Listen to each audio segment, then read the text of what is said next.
Welcome back to Writing with Witches, the podcast where a couple of witches sit around and talk about writing, books, short stories, poems, sometimes whatever we feel like talking about. But today we're continuing our world building mini series, and last week we talked about creating your physical world. Now we're talking about mapping it out. But before we dive into that, my name is Leona Urbanski. I'm a debut author with my book coming out in April of this year. My co-host is... I am Nicole Autumn, and I am the author of the Secret Society series. which is finished. Yay! We're still excited about that. Yeah. It's only been like, what, 2.5, maybe 3 weeks since it's been finished? So yes, the excitement is still very new for us. We film ahead. If you've seen this podcast before, we film ahead. So yeah. Like currently, and I think anyone in the US is going to know exactly what weekend we're filming. It's the big threatened snowmageddon coming that hasn't quite come yet, but we're going to see what happens. Yep.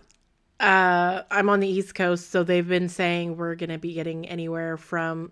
It's been varying. It's been changing like every few hours, but roughly in the realm of anywhere from 5 to like 20 inches of snow, which here will knock out power lines. So we are not excited. Like, we're excited for the snow. I am not excited if the power goes out. I'm like crossing my fingers and my toes that like we keep power because the temperatures are supposed to dip like dangerously low after. So yeah, I'm in the Midwest and they're saying only 2 to 4 inches for us, but we're still going to be getting the 0-degree temperature too. So not looking forward to that at all. I'm looking forward to having some of the snow to kind of help insulate the house a little bit, but I'm not looking forward to the temperature at all. Yeah. Me and my heating blanket are about to be best buddies if the power stays on. Yep. Best friends. Yeah. So, before we dive in, do we have any book news that we want to share? Book news from me is that I am working on my Casper-inspired novel. And I've started working on 2 to 3 other ones that I'm cycling through. One of them I'm really excited about, and I've started plotting it today, which again, this is a new concept for me. Just doing some like rough plotting, like figuring out characters and basically the storyline, like the main overarching storyline. And I joked that I was having a meeting with my creative director, which is my husband, and he was helping me decide what the storyline should be. And he's like, now I'm really excited to read this book. You need to like have it written already.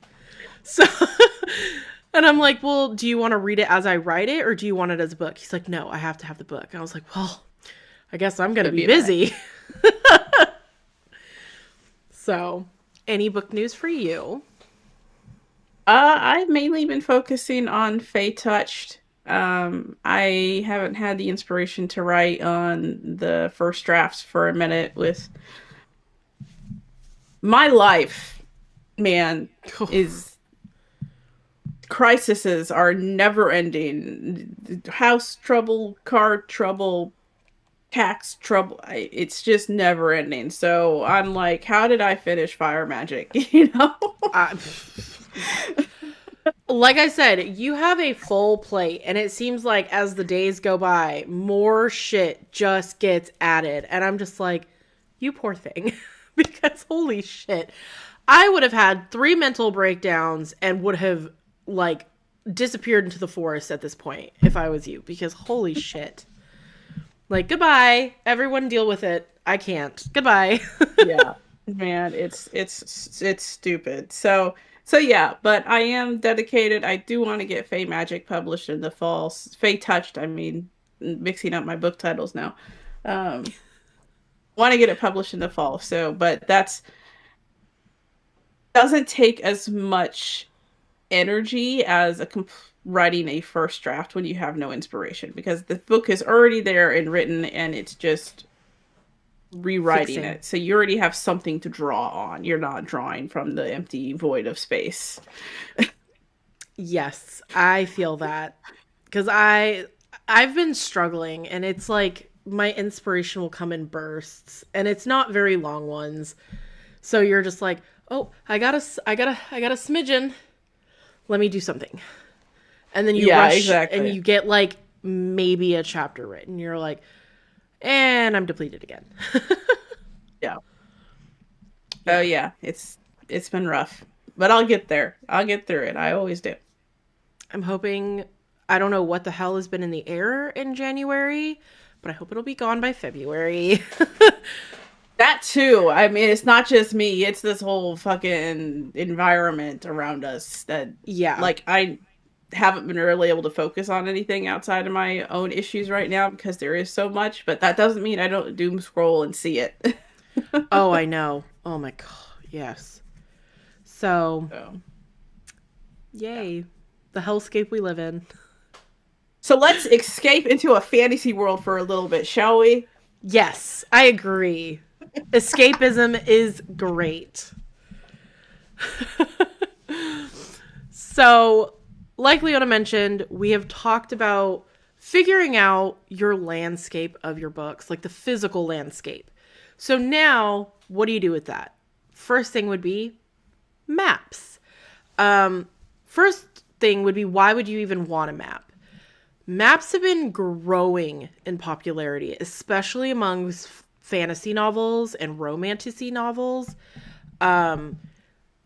Because you are building this world, it is nice to give your readers a visual representation of what this world is supposed to look like, because they have no clue what it looks like. So in your head, it is completely fleshed out. You know where everything's at. You know where the butcher's at. You know where the crazy wizard is or whatever in this crazy forest. They don't. So having a visual representation for your readers is going to help them ultimately visualize your world. So that would be the first reason, I would say. The main one. I agree. I also disagree a little bit. I don't have that whole world fleshed out. So putting the map down for me was like, I knew the rough physical landscape, but putting that map down told me where everything was. Yeah. Because I didn't, because my character's portal and world hop, it's just, it can be anywhere that I want it to be. Yeah. So, like, actually putting the map down and putting where the belfry was and where the mountains were and forming that continent um, helped me establish for future use where everything is. Yeah. And that makes sense. I mean, not everyone is going to know exactly where everything is. I mean, you kind of have those two camps where it's like, you know everything down to the freaking leaf, or you're like, I don't really know. Let's figure it out and put it on paper so I can see. But yeah, that's another good way, is just to actually figure out, okay, well, now I have an idea what this landscape is. Mapping it out to see how it's going to lay out would be another reason. It'd be helpful for future Yeah. use, especially if like with you, you're doing a freaking multiverse, so you're going to be continually mapping out if you decide to go that way. Verse, and I'm planning on three trilogies in the same world, so having that reference as an author, not just as a reader, but also as an author, is helpful. Yeah. See, and for me, although my characters travel, they aren't traveling very far within the world that they're in. It's pretty local ish. I should have done a map, but I did not. Well, and Lazy. that's actually something else to think about too. We're talking maps, we're talking big world maps, but maybe it's something smaller. Maybe you want to do a floor plan of the mansion. so that people Ooh. know where stuff is. Maybe you're doing just the small town that they're in the whole time because they aren't traveling. So, yes, big world maps are the first things we think of, especially with fantasy novels, because we're usually traveling all over the world. But I remember Pumpkin Spice Cafe had a town map. They did. Yeah. It's funny when you mentioned that, that's what I first thought of too, is that first page on like when you open it in Pumpkin Spice Cafe, where it had everything laid out all neatly. Oh yeah, and like in Brandon, I have the floor plan for the cabin that Zariel and Jeff are in too. So your first instinct might be this first world map, but if you feel like that's just too much, why don't you just focus on where your characters are and what they're doing? So, like, I focused on just this cabin for now because that's where this entire story has taken place thus far. They're about to go off on their first quest, so the map is going to grow. But, if you need to take just those small bites and just map it out as your characters grow places, and then you look at it and see where you need to still fill in. Or maybe you don't fill it in. Maybe you're like, this is all the characters know, so this is all the reader gets to know. You could go either way. Yeah, that's true. That's really smart. I never thought of that. My first thought was, as soon as you said build the castle, I'm like, oh, Sims, here I come. I'm gonna go build the castle. You'll build the mansion. I want to see it. Right? I Oh my gosh, I'd have so much fun. But his is like so gaudy, so I feel like Roland's castle would basically look like a Hollywood mansion type situation inside. Oh, that would be fantastic. I would love to see that. It's like Do gothic it. outside, gaudy Hollywood mansion on the inside. I wasn't even thinking of I was thinking of Jensen's family mansion. Was what I was Oh thinking of. But yeah. yeah, Roland's Castle, definitely. I'd see that. I would like to see that too. So yeah, just to see where everything is so you can like walk with the characters down the halls kind of thing. Well, damn, I need to get to work, don't I? um so yeah, visual representation overall, regardless of how small or big you want to take it, is probably why you would want to for yourself and for your readers. And when you do this, you can use software. I'm going to let you talk about this one just because I've never used a software to make a map. So, and you have at least a basic map that you've done, Yeah. and I haven't done anything. So the one I used is a free online one called Inkarnate, Inkarnate. And it's really basic. You can draw out the continent yourself, but if you don't know that, you can like pull up random continents. It's just we're talking world maps with this one specifically. Um, so yeah, and you can do terrain changes. You can put in the symbols for like mountains or villages. Um, you can decide if there's islands and where the water is. So it's for free online software. I think it's really good. It gave me a good basic idea of the map before I handed it off to my map maker, so they could actually read it. Because of my handwriting. But since we're also talking about smaller locations, like you were saying, if you want to build the house that they're in, The Sims would be a good. And you could just do it in the base game, which is free now, isn't it? I believe so. I believe it's free on PC, but I know for sure it is on console. So even just getting a basic wall situation, if you wanted just like a floor plan, you could do that. Or you could go as far as, getting all the packs. And I mean, that's a hotly debated topic right now with Sims and their buyout, but an EA That's true. buyout. But There is custom content out there, though. there is custom content that is free, or you could pay the creators for it. There's also a lot of other like building things that have been coming up lately. So if you have any type of game that you can build in fairly easily, you could really map out pretty much anything. A good one would be like Tiny Glade. If you want to do Mm-hmm. like small little villages situations where you're not so much focused on the inside, but how the outside of it looks. So how the buildings are all in order and stuff like that. That'd be a good one. Yeah. If you wanted to like make the village that your character starts out in or something like Brenna's village. Mm-hmm. I, I don't think the vibe would really go since they're all dead though. Can you Yeah, I put dead don't. bodies in Tidy Glen? I was gonna say, I don't think they have pools of blood and dead bodies anywhere, though. Yeah. Dang. But you know, the little sheep. If you place a building down, they'll float up with a little umbrella and float back down. It is the cutest thing ever I've ever seen. So adorable. Um. Anyway. Anyways, yes, if there is a game though that you can build in, that would be a good way to either build a house or a small village or, you know, something on the smaller scale. I don't think most games have like that large scale building yet, but yeah.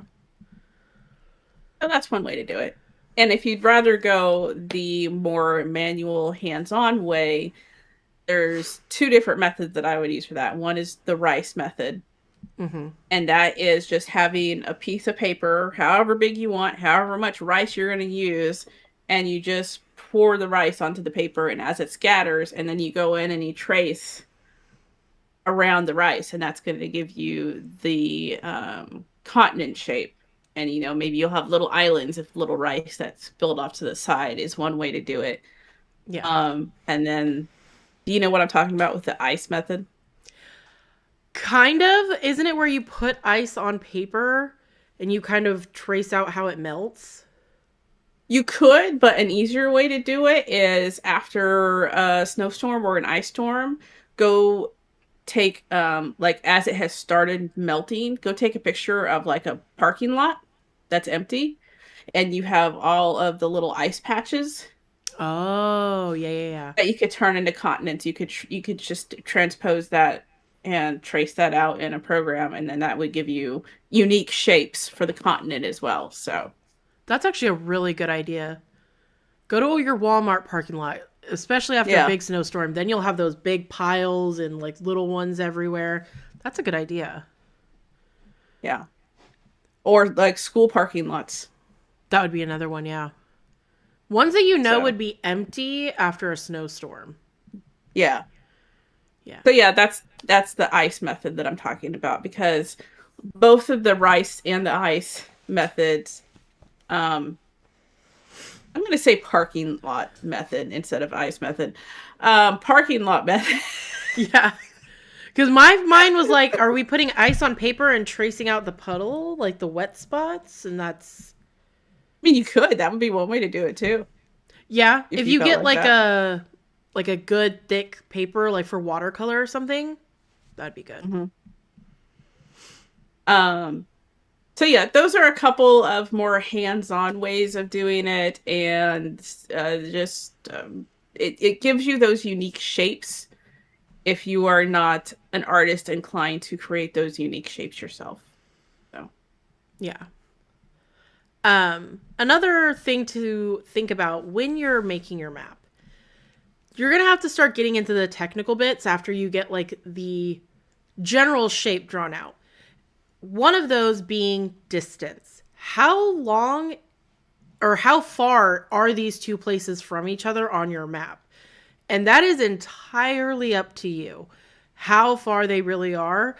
And you also have to consider how your characters are traveling, as in, like, are they traveling on foot? Are they traveling with horses? So, keeping that in mind, you can kind of gauge okay, well, if I say they're going to take this many days in traveling from one point to another point, you kind of have to equate that in distance. You can't say, like, oh, this is just the next town over, but, you know, it takes you 5 days to get there. But they're really close on a map. And you're like, everything is going to be skewed if you don't try and make a logical sense of distance on your maps. Brain is really struggling. or you could just have teleportation, and it doesn't really matter how far away they are. I mean, yeah, that would be the easy way out, is doing I just took the portals. easy way out. Oh, so, I mean, hello, same. They travel using portals everywhere. Like, it just makes The best. everything simpler. Like, who needs And cars? you could still get away with that in sci-fi too. Who knows? Teleportation may have been invented at this point. So Yeah. Or, you always have that hyperspeed situation in spaceships where they're like, oh, we're here. And then, oh, hit it in hyperspeed. Boom. And you're at the next place. And you're like, easy. yeah.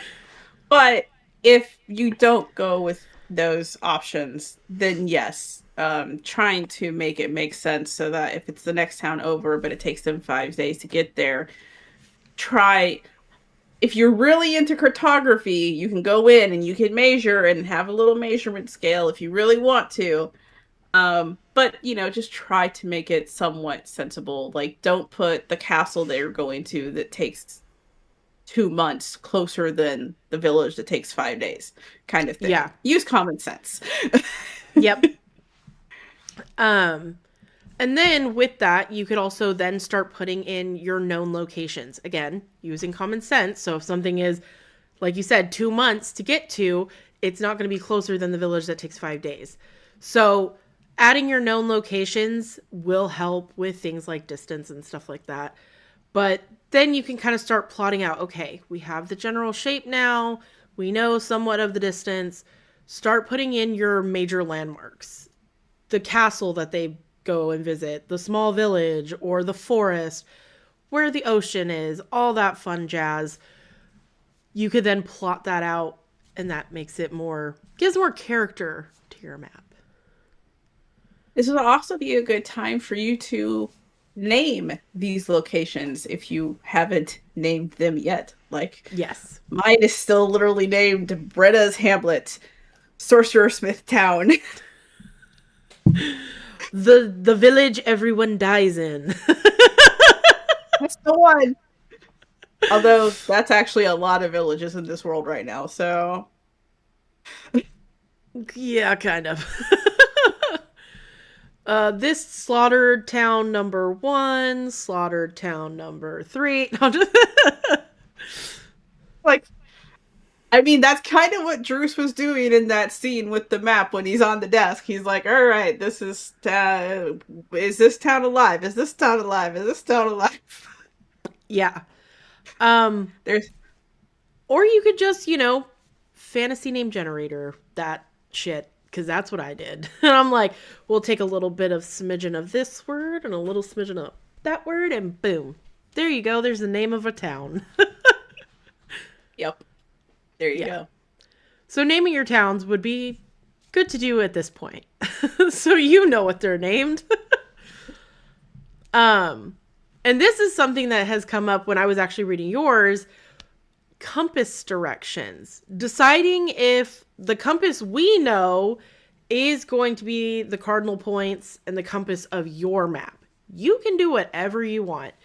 But it was funny because you had that they moved back in direction, but it had gotten darker instead of lighter. And I was like, are the maps working the same? Because logistically, this isn't making sense to my brain. And that is coming from someone who has traveled a lot across the United States and dealing with time zones and all that stuff. So my brain instantly picked that up and I was like, I don't think this would work. I made it work. I Yeah. freaking flipped it. And that's the funny thing too, is I had tried so hard to not put directions in. Mm-hmm. I used like dawnward or where the sun set, or I did use north and south, but I tried Yeah. not to use east or west. I was trying to use the sun. Yeah. And so that made it easy for me to go back and flip those directions without a lot of fuss. Yeah. So Easy fix.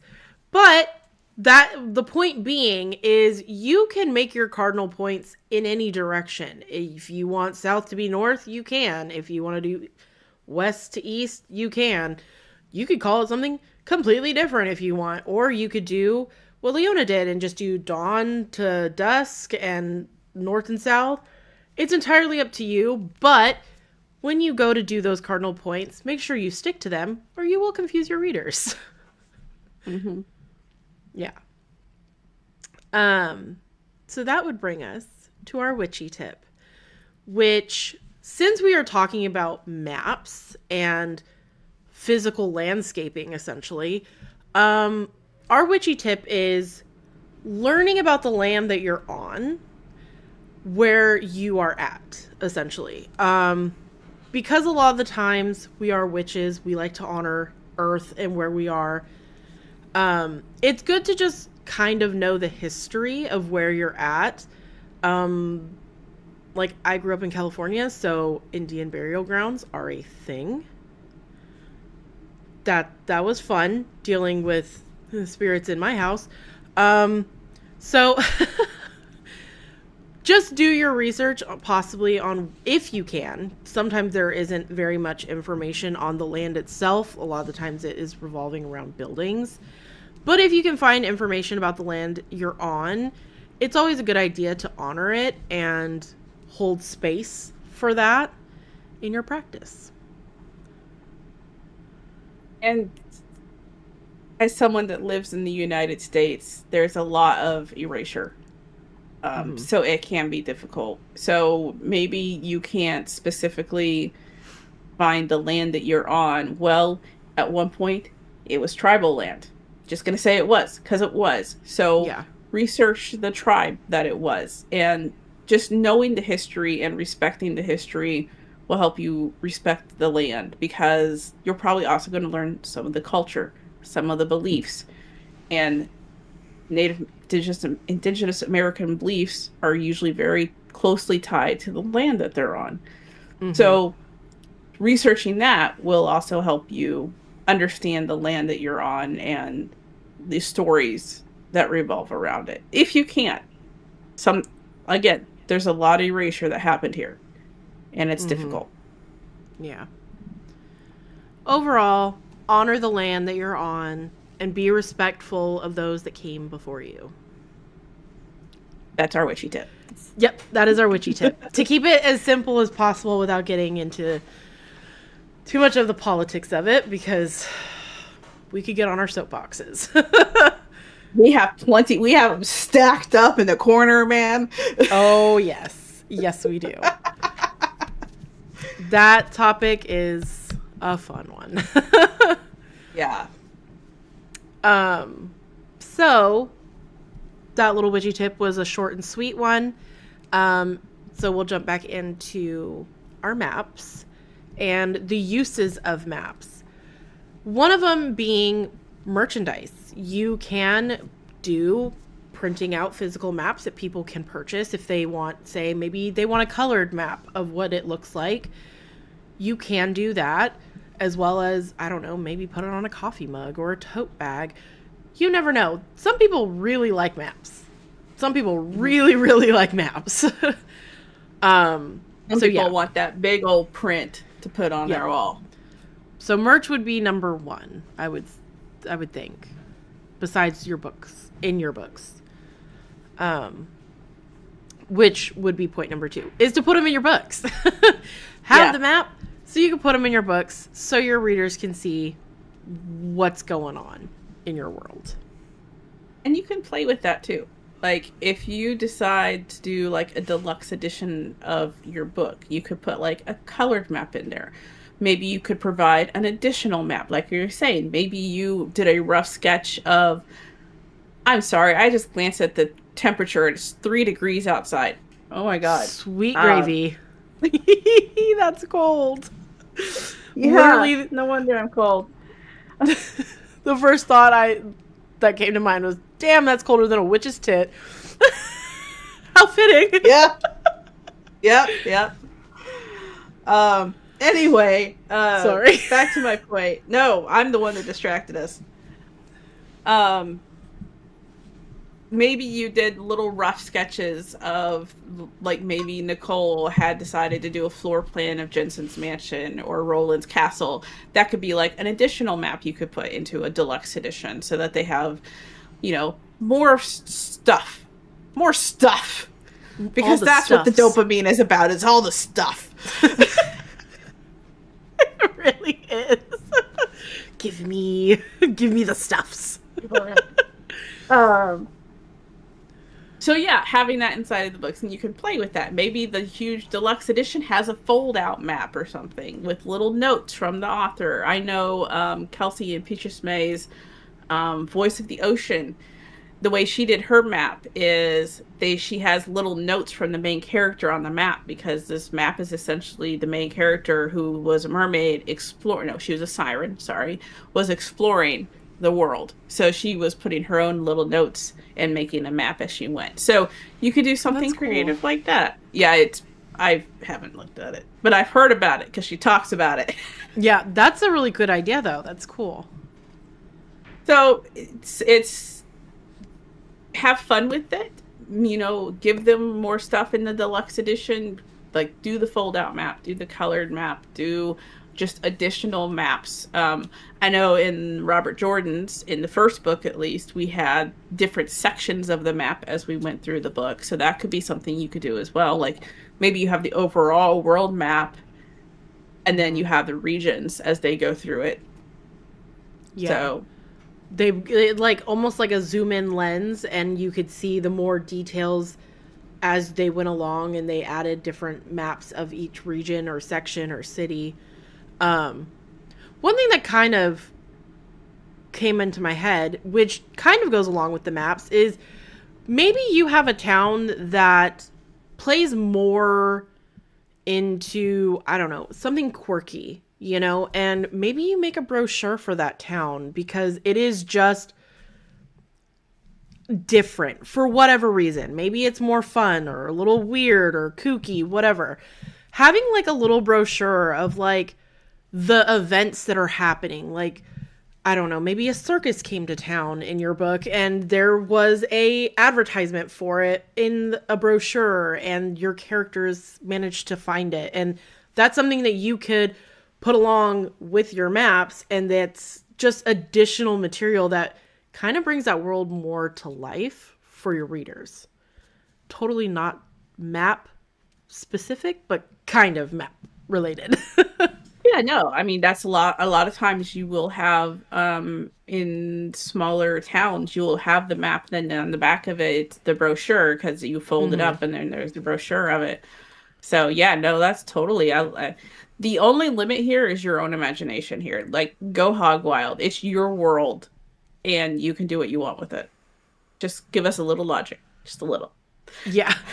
It just reminds me of like, when your teachers would have you do these random things for like history class or geography, and they're like, make a brochure for this person or this town or this event. And you're like, why? And now I'm an adult and I'm like, let's make the brochures. Let's glue stuff and make things. um Uses for the map also is if you do a basic map, or maybe you started it on a program but you wanted it more detailed, you can always commission an artist to finish it for you to really bring your map to life and add all the color and the details and the fancy banners. And I don't know, maybe you want gold leaf on it. I don't know. Whatever the case may be, you could then go to an artist and be like, hey, I would like this finish to look really nice and fancy. Yeah, no, and there's actually artists out there that specialize in fantasy maps. So I can't tell you the price range because I've never personally looked for it. I wasn't even going to have a map in my book originally, and then a certain someone said, "Hey, I'm going to make a map for you," and I'm like, "Okay." Uh, I'm not going to stop you. yeah, exactly. Um, so they're out there though. Like, I know, as we know, I'm a Critical Role fan, and I know that they have mentioned multiple names when they are making the maps for the Critical Role world. So, and they've made multiple maps and used multiple artists. So they are out there. Um, but also pay the artist and respect what the artist is asking. Because if you've tried to make a map and make it look nice, you know it's not easy. So Yeah. don't That don't be a jerk. that would be hard. I think I opened up that program once that you mentioned, and I was like, I'm confused. This is too much. And I like exited out of it. I was like, nope, no map. Mental note, No map. especially after what you sent me today. Teach Nicole how to use Incarnate. Yeah, this new book, I'm probably going to have a map for it. Yeah. Yeah. I'll leave it at that. I don't want to give any spoils. Yeah, no, that's fair. um, when you are making your map, there are some things you need to be careful of. One of them being copyrighted symbols. There are certain symbols that are copyrighted or trademarked that you cannot use. So be aware of that when you make your map. I'm not entirely sure which ones would be because, again, I have not made a map. But keep that in mind. Copyright is a thing. You don't want to have to take your map out of your book because you used a symbol that you technically weren't allowed to use for copyright reasons. And something to remember in this time period, and this was actually something I've had to go through some AI training at work.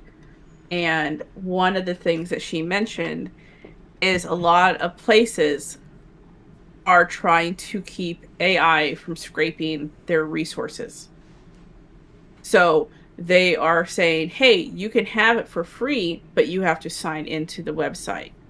Mm-hmm. So be aware of those kinds of permissions, because just because you can use it for free doesn't necessarily, for personal use, doesn't mean you can print it and make money off of it.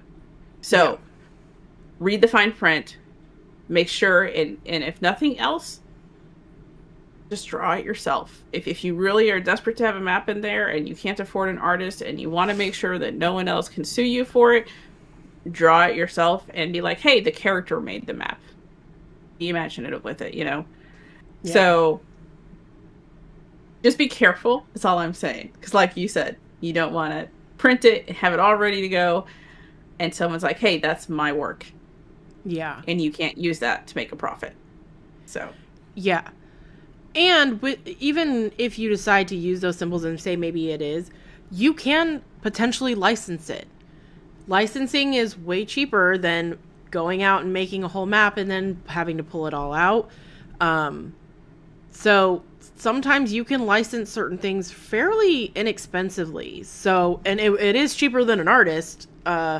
So if you want to, look into licensing things before adding it to your book if they do say that you cannot use it for, what's that word? Commercial purposes. So look if there is licensing behind a copyrighted item. Sometimes it may say it is not used for commercial purposes at all, which then you're kind of out of luck. But yeah, licensing something would also be another route for your maps. Another thing would be sizing. This can be kind of tricky because sometimes on paper or on the computer things may look great and then you print it out and you're like, holy crap, the size is wrong.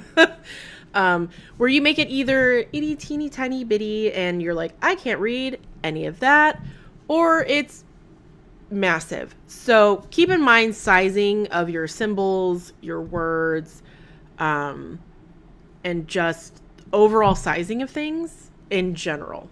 So you don't want your map looking all wonky, you know, where your castle is bigger than your mountains. Right. Yeah, because you are probably, if you are doing a hard copy where you know you can't pinch and zoom like you can on an ebook, you're probably going to be in a trade paperback size. So keep that in mind, that that is the size that you are going to be probably using unless you're doing like a huge document size book for some reason. Maybe you're doing a special resources book for it or something. I don't know. So just keep that in mind. And honestly, if you don't want to actually print it out in the book yet, going into the document and you can usually give it a physical size to print out yourself at home so you can print it out and see what it looks like in person and seeing, hey, can I read this? Or is this ridiculously large? Yeah. Kind of thing. Because I've had that issue where you're like, oh, this will work. And then you print it out and you're like, that didn't work at all. Nope. Either it's too big or too small and you're like, it's grainy or it's not clear at all. So yeah, just keep in mind sizing. So I'm not sure what you mean by names on this one, so I'll let you. Just a lot of like, that's the sizing on the names, making sure it's readable. We kind of covered that. But the other thing I did want to mention about names is, remember in real life, while it's fun to have the fantasy names, depending on how realistic or down to earth you want this to be, most things are just named very simply. Like, I mean, literally, Kansas City. It's a city in Kansas. Yeah. You know? New England. It is the colony of England, so it is new. New England. Yeah. And actually, I remember, I don't remember where I read it, but I remember a lot of, when settlers and colonists came and they would ask, hey, what's the name of this? And the indigenous peoples would tell them the name, so they would name it that, and you find out later that that's the indigenous word for that thing. Mm-hmm. So, like, you have, like, I think one of the examples was Avon River. Avon means river, so it was River. I could be totally wrong. That may just be an example I had in my head. Don't come at me for it. But that's happened. That would be hilarious. Which is why in Faye touched, like, one of my cities is named Brickwall. Because there's a wall of brick around it. And it's so funny because I've had that thought before where you're like, man, they really just named this something so simple. And it's just, it seems like such a novel idea sometimes where you're just like, it's so simply named, but yet it makes sense. And it isn't extravagant, but you're just like, okay, I'm going with it. All right. Like, brick wall. Okay, we're going to brick wall. And you're like, oh, I get it. There's a giant brick wall around it. That makes sense. Exactly. Yeah. So that makes sense. Also, I do want to say, this just kind of came up. Certain unique names are very noticeable. You can't go and name a town Hogwarts. You know what I mean? You're gonna get flagged for that. So that was like, oh, what was it? I was trying to think of characters' names, and I literally saw one where it was, oh shoot, what name was it? It was something so popular from a TV show or a movie, and my husband was like, well, what about this name? I'm like, oh, it was Bellatrix. They were like, oh, what about Bellatrix for this person's name? I was like, I cannot use that name. Are you kidding me? If I use that, everyone's going to know that I swiped that from Harry Potter. Like, you can't do that. So, although names are unique and they can be very fun, keep in mind, names that are very popular from certain series should remain off the table. Like, I probably would not be able to name a character Feyre. Everyone's gonna be like, oh my god, you copied Akatar. Which in that case, I probably would have, because that's where it came from. No character has ever been named that before until then. And then if anybody, well, I can't say that. There probably could have been. That's an old name. I think that's an old name. Yeah. Feyre. There's probably somewhere. I'm looking it up now. Somewhere along the line, there's probably a character named that. But if I use that now, everyone's going to know Akatar. So keep that in mind when it comes to naming places and things. It's derived from Frey or Freya. Well, yeah, I'm not saying that the name isn't used ever. But I'm saying in literature, I don't think I've Right. ever seen that name before. So if I was to use it, that's going to be where they think of it. Yeah, no, that's fair. And another thing to think about also, and I have been guilty of this, you might be like, I just threw letters together and made a name. Google it. Please, for the love of God, Google it. I'm not going to say what the name was. I had this name of a character that I've had since college. And I thought it was such a unique name and I'd never seen it. I just Googled it the other day because what the hell? It's some kind of social case in India. I'm Uh-oh. like, what? Uh-oh. Never mind. Scrap that. Yeah, that's actually a good idea. You never know. I mean, you could throw a name out and be like, oh my God, this is the coolest name. And it's like the last name of like a serial killer or something. You're like, oh, maybe not. Maybe not. Google it. Yeah. You're like, Ed Gein, that sounds like a great name. And you're like, oh, no, no. That would be an awful name, by the way. Don't name a character that. Please don't. Don't do that. Yeah. You know, we could get away with it before we had Google and the internet and worldwide research, but we have that now. If you don't have a computer, go to a library. Just please Google it before you Yeah. use it. Just to make sure. Yeah.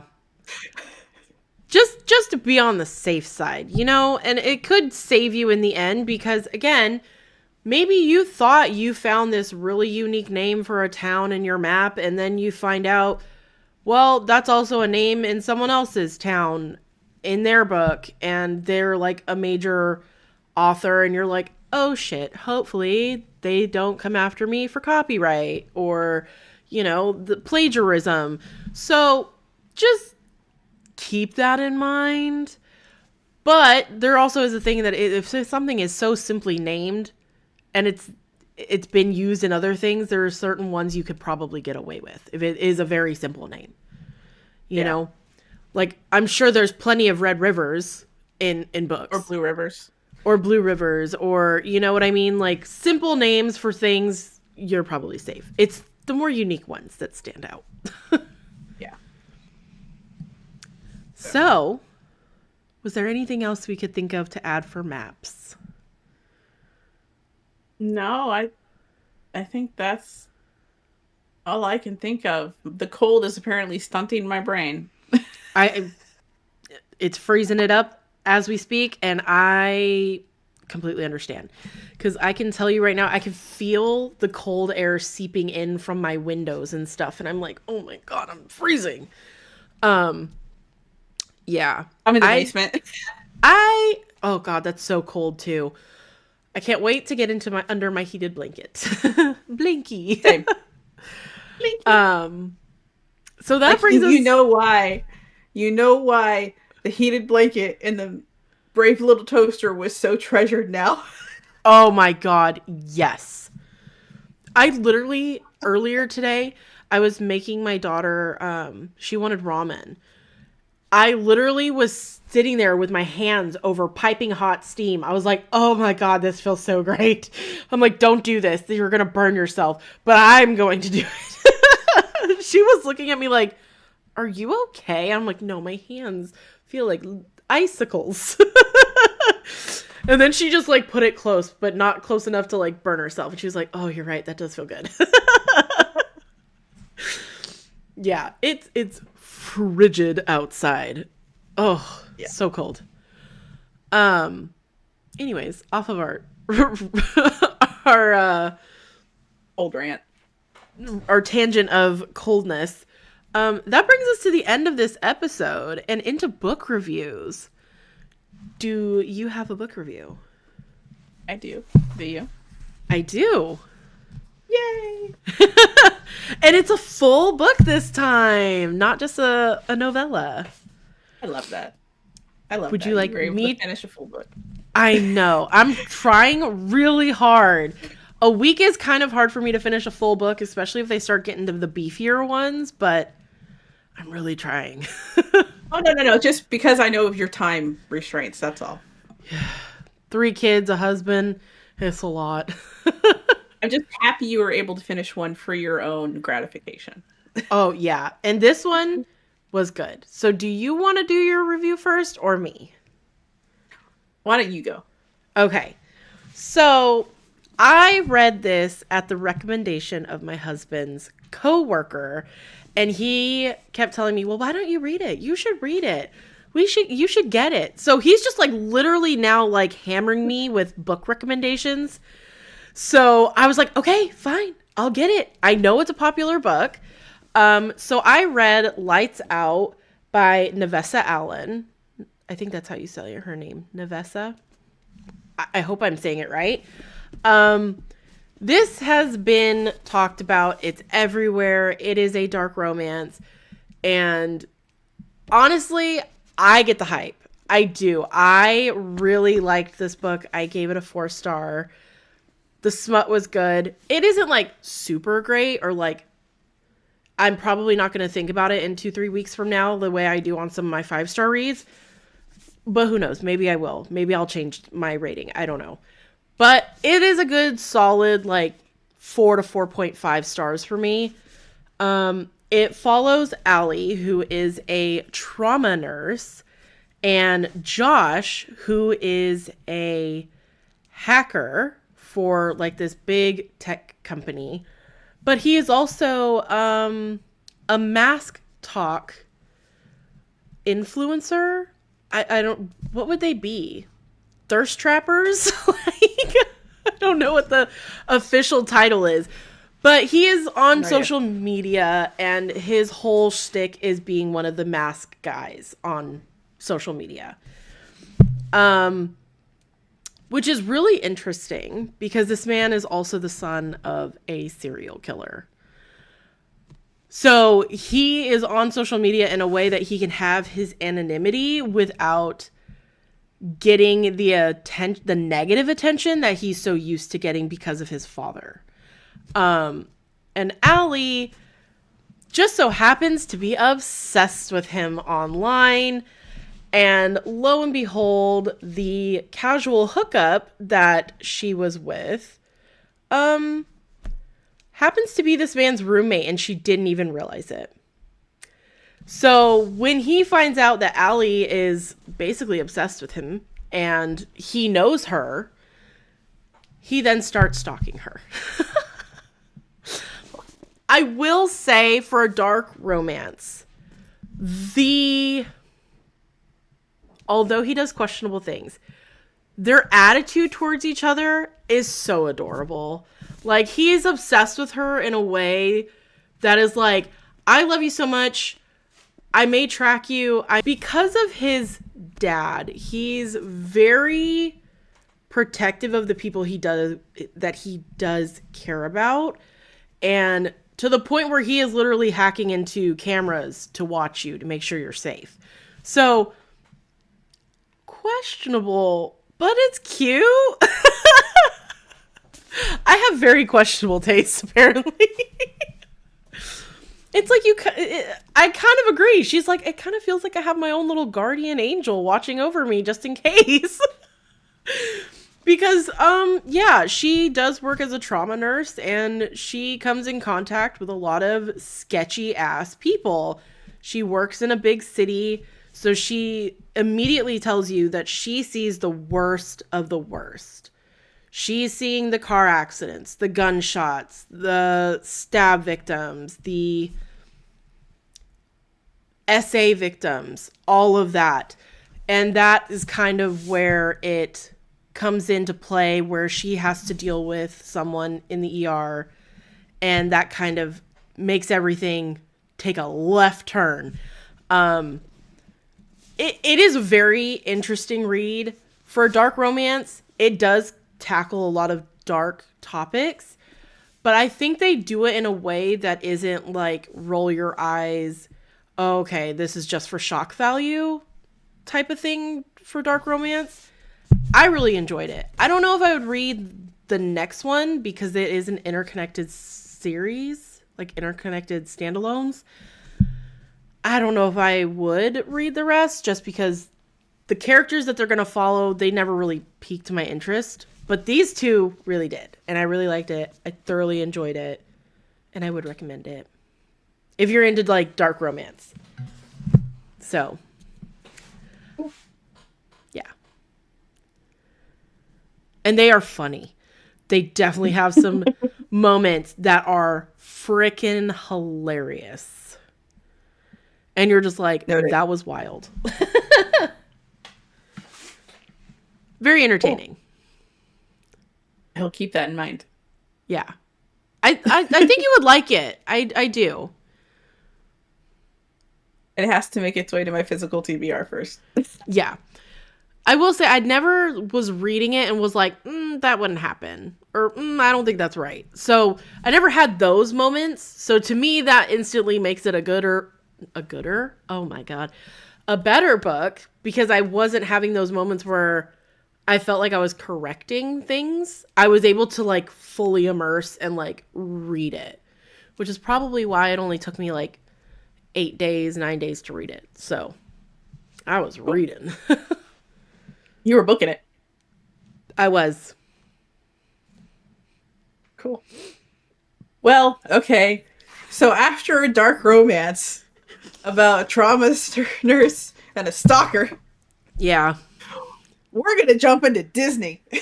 All right. Yeah. Come on, gang. We are multifaceted here. We are. God. I was trying to think of how to do that transition. That was the only thing I could think of. I just added to the flair. You did. And when I say jump into Disney, I am talking specifically about the Disney Twisted Tale series. The one that I just read is called Cruel Truth by Jen Kalanita. It is a take on the 101 Dalmatians. Ooh. And she did an interesting twist because you never meet Pongo or Perdita in this book. Oh, you see him a little bit at the beginning, at the prologue type situation. Okay. But this goes back into a twist if you know at one point that Anita and Cruella were schoolmates, because Roger does mention that in the book at one point, in the movie at one point. Mm-hmm. So this goes back into the idea that Anita and Cruella and Roger were all schoolmates together. And Anita and Cruella were best friends. Like, Oh. thick as thieves. Best friends. Mm-hmm. And you find out that Anita's family had just moved to London because they had found in an old box of a relative that had passed a diamond necklace that turns out to have been a historical relic from the royal family. Ooh. But it had a note that said, "To my loyal servant, so and so Weatherby," which is Anita's last name. So the royal family says, "No, you have the note saying it was given to your family, so you keep it." So it kind of revolves around what they call the Weatherby diamond. Mm-hmm. And that is how Anita's family is in London, and they're like going to rent out the diamond. They don't want to sell it because they want to keep the heirloom, but they're going to rent out this diamond. Mm-hmm. And something happens to the diamond. I'm not going to say what because I don't want to do a spoiler. Mm-hmm. But it creates some friction between Anita and Cruella. And it comes to actually a very satisfying climax. I actually really like it. It took me a minute to get into it because I'm like, eh. But the way they portray, they call her Stella in this book. Cruella is a nickname that Roger gives her in this book. Her actual name is Stella. Okay. But she's the daughter of a fashion house icon and is going to run the business when she grows up and all of that. And one thing that I appreciated is they do actually have Anita and Stella bonding over a love of fashion. Okay. And so this is one of those few instances where I was okay with every time you saw Stella, you got the description of her outfit because it was always so different. Oh Like yeah. normally I'm not okay with that. I'm like, oh come on, man. But in this case, and you would also get the descriptions of Anita's because she was getting influenced by Stella's fashion. So because it's such an integral part of her character, I actually really did enjoy that part. It was fun. Yeah. Stella made up some wacky outfits that somehow worked. Not that I could actually see him in my head because I can't picture shit in my head, but hey, it looked good on the page. Um, It sounds like it looked good. so it was dogs are still involved. I just saw something fly past my screen. It's Um, Ghost. it's again, man. Uh, but yeah, no, I really enjoyed it. If you're looking for the Dalmatians, they are not in this book. This is about Anita and Cruella and Roger and their past history as schoolmates. So that is the twist on this tale. Hmm. But I really enjoyed it. It's not the best. Like Jen Kalanita writes pretty good, but I feel like sometimes she writes a little safer than like Elizabeth Lim or Farah Roshan. Mm-hmm. Um, a little more within the Disney boundaries with her twisted tales. Okay. But it was still a good book. Okay. I'm Bummer trying to it didn't have remember. the dogs in it though. Did not have the dogs. I was bummed too. I'm not gonna lie. I'm trying to remember Just who because, wrote. the whole movie is about the dogs and Cruella. That is very true. I'm trying to remember who wrote. Okay, so the Sleeping Beauty Twisted Tale was written by Liz Braswell. So yeah, Kalanita tends to go a little safer because Liz Braswell in the Sleeping Beauty one, she dives into freaking blood magic and death magic with Ooh. Maleficent. Yeah. So Nice. Braswell does a little more on the edge of what Disney is okay with. And Jen Kalanita tends and there's nothing wrong with that. Like I get it. Yeah. She's trying to make a paycheck. She's still writing a good book. It's just a little safer. And that also makes sense too with this is not a magical book. This Yeah. is all very contemporary. There's no magic in it with that kind of thing. So, but no, and Horace and Jasper do show up. Yep. That would be fun. But still no dogs. There are some dogs, but you don't get Pongo or Perdita. So I like that movie because of the dogs. And I am a dog person. I want to see the puppies. I have two Dalmatians. I can't say it anymore. Yeah. That's fair. So, Well, that's it. that brings us to the end of this episode. So you can find us at writingwithwitches.com. You can email us at writingwithwitches@gmail.com. You can find us on Facebook, Instagram, Blue Sky, YouTube. Again, you can find us on TikTok, but I have not been posting just because we're lucky if we get one view. And that's from my personal account. It's my author account. So you can find us on TikTok, but I have not been posting purely because it is not getting seen anyways. But there is a link tree that you can click on and it'll take you to it. So you can find our link tree down below, and you can find me at all the aforementioned places as author Nicole Autumn. We also have a Discord. I was like, I'm forgetting something. We also have a Discord, Writing with Witches. So if you want to hang out with us and chit chat, you can join and we will chit chat with you guys. But again, I'm at all the aforementioned places as Nicole Autumn, and I have my website and newsletter linked below. Leona. Struggling. You're going to mainly find me on Facebook and Instagram, or my author site, leonaurbanskiauthor.com, or my Substack, leonaurbanskiauthor.substack.com. I'm pretty limited in what I post. I do try to send out newsletters once a month. I admit I missed December. I December did was too. crazy. So January, we'll get it. Don't forget also to follow the Writing with Witches website because we do put out short stories. January, there was not a short story because of life and holidays, Yeah. but we will be picking that back up again in February. So, and then preview for next episode, we're continuing with the world building mini series, Yes. and we're going to talk about magic systems. That one is probably going to be a longer episode, I would say, because we like magic. There's magic in all of our stuff. Yes.